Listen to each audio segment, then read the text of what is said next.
Hello friends, स्वागत है आप सभी का आज की इस वीडियो में। आज हम आपके लिए लेके आए आरपीएफ के प्रीवियस ईयर क्वेश्चंस, है ना, जो परीक्षा में 17 जनवरी 2019 की शिफ्ट सेकंड में पूछ रहे हैं। तो इससे पहले वाले लेक्चर में हमने 4 क्वेश्चन कर लिए थे। आज के लेक्चर में 5वां क्वेश्चन करेंगे, ठीक है ना।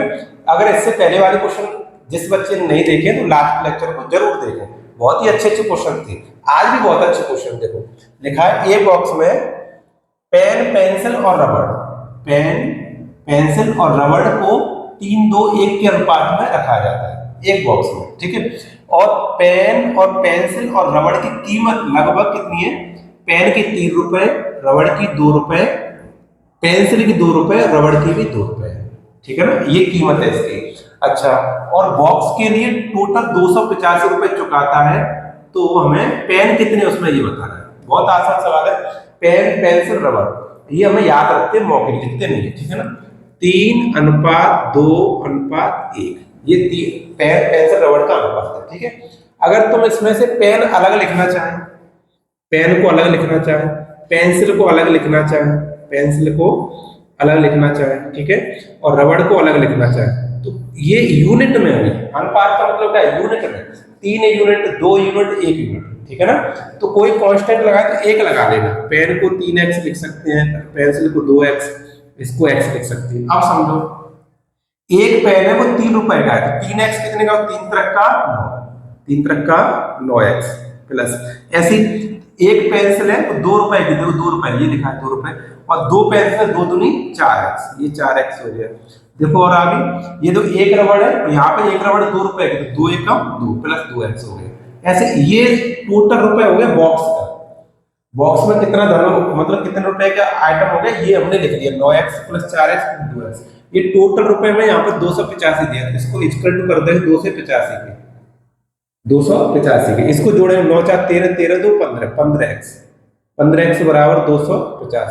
15 का भाग कर दें तो यहाँ से 1 यूनिट की वैल्यू आ जाएगी। 15 को 15, 13 में 6, 15 में 135, x की वैल्यू यानी 1 यूनिट की वैल्यू 19 है। अब हमें ज्ञात करने पेन, पेन इसमें 3 यूनिट है। पेन बॉक्स में कितने? 3 यूनिट।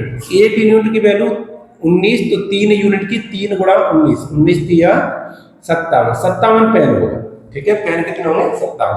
देखो ऑप्शन इसमें, option number B, C, sorry C option है इसमें। ऐसे लिखेंगे option A B C D, ठीक है ना। समझ में आ गया ना। अगर इसी में पेंसिल पूछा जाता तो 2 यूनिट है, 2x यानी 2 गुणा पेंसिल पूछते, अगर बाई चांस पेंसिल पूछ लेता, पेंसिल कितनी है, तो होता हमारा 2 गुणा 19, 19 दूनी 38, ठीक है। और रबड़ पूछता तो एक ही है यूनिट, ये 19 आंसर हो जाता है इसका। आशा करते हैं समझ में आ गया क्वेश्चन। क्वेश्चन नंबर नेक्स्ट देखते हैं, 6वां क्वेश्चन, ठीक है।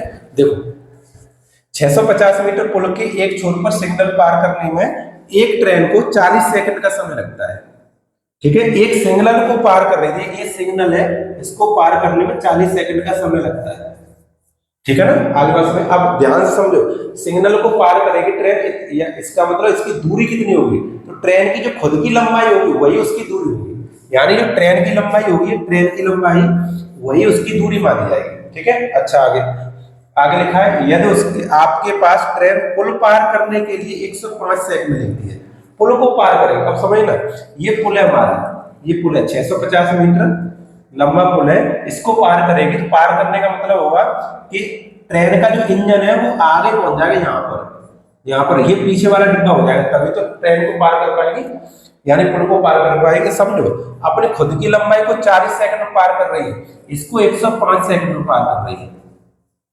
पुल को 105 सेकंड में पार कर, क्या ज्यादा पार कर रही है, कितनी दूरी ज्यादा तय कर रही है, तो केवल पुल की दूरी को ज्यादा तय कर रही है।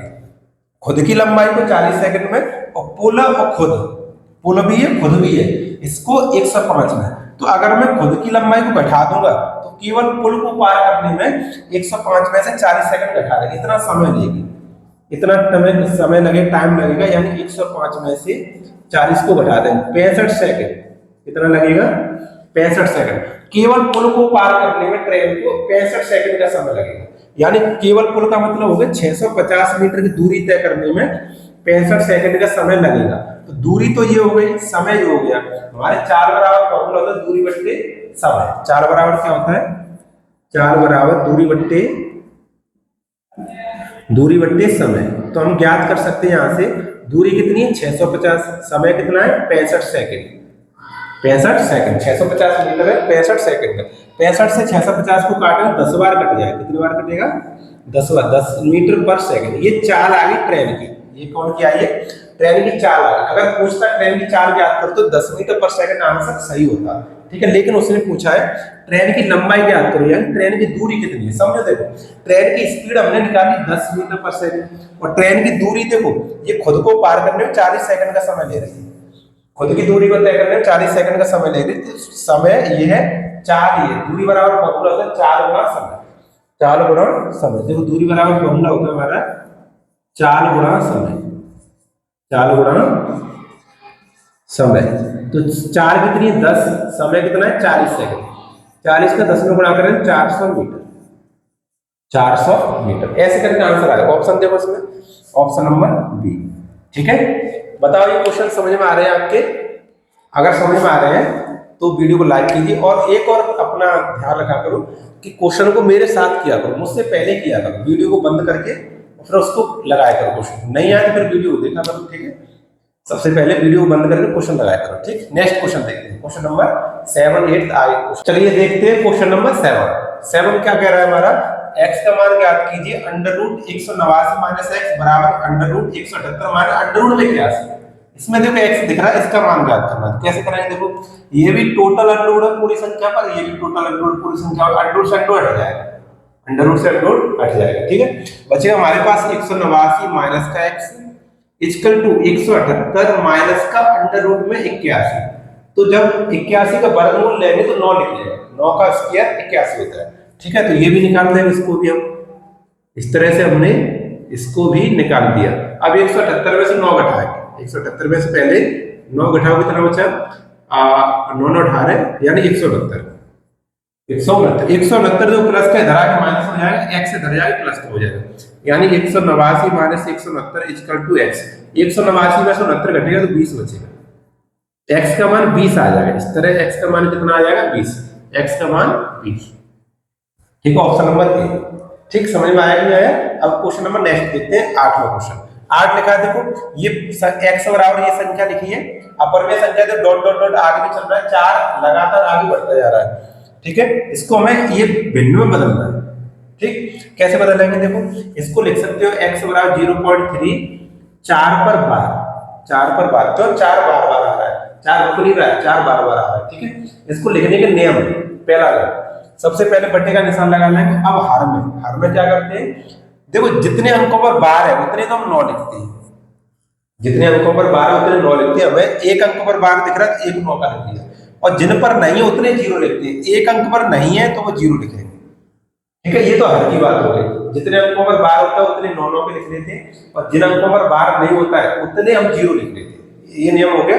अंश पे आ जाओ, टोटल संख्या में से बिना बार वाली संख्या घटा देते हैं। टोटल संख्या में से 34 लिखा दिख रहा है, उसमें बिना बार वाली संख्या 3 को घटा दें तो 34 में 3 जाएगा, कितना बचेगा 31, 31 बट्टे 90। ऑप्शन देखो 31 बट्टे 90, ऑप्शन नंबर सी, ठीक है। बताइए समझ में आया, स्क्रीनशॉट ले लो, बताइए समझ में आया कि नहीं आया। अगर समझ में आ रहा है तो वीडियो को लाइक। नेक्स्ट क्वेश्चन हमारा, 5 वर्षों में 12% वार्षिक निवेश पर 4500 रुपए मिलते हैं, तो निवेश की राशि ज्ञात करें। देखो इसमें कहीं भी चक्रवृद्धि ब्याज नहीं लिखा है, इसका मतलब ये साधारण ब्याज है, ठीक है ना।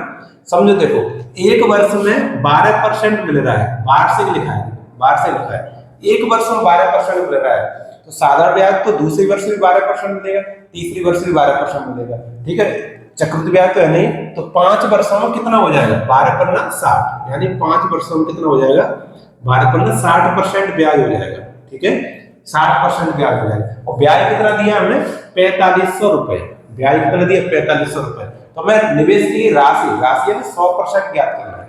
60% की वैल्यू 4500 दी है, तो हमें 100% ज्ञात करना है। तो मैंने आपको सिखाया था कि जो वास्तविक वैल्यू है 4500, इसको ऊपर लिखेंगे, इसकी जो परसेंटेज वैल्यू है या कोई आनुपातिक वैल्यू उसको नीचे लिखेंगे। अभी परसेंट वैल्यू है 60 को नीचे लिखेंगे, और ज्ञात करना उससे गुणा करेंगे। हमें ज्ञात करना निवेश की गई राशि यानी 100%, 100 से गुणा करेंगे, 100 से क्या करेंगे गुणा करेंगे, बस यही आंसर आ जाएगा। यहीं से देखो 1 0 उठाओ, ऐसे 6 से इसमें भाग करो, 6 सत्ते 42, 3 6 पन्ना 30, 75 गुणा 100, 75 गुणा 100 कितना आ गया 7500, 7500 आंसर आएगा। देखो ऑप्शन में इसमें, ऑप्शन हमारा सी, ऑप्शन नंबर सी। ठीक है, नेक्स्ट क्वेश्चन को वीडियो को बंद करके लगाया करो, वीडियो को बंद करके पॉज करके पहले क्वेश्चन को लगाया करो, उसके बाद ना आए तो फिर सॉल्यूशन देखा करो। ठीक है, देखो क्या लिखा है, 5 संख्याओं का औसत 126 है, तो औसत बराबर फॉर्मूला क्या होता है, औसत बराबर होता है संख्याओं का योग बट्टे संख्याओं की संख्या,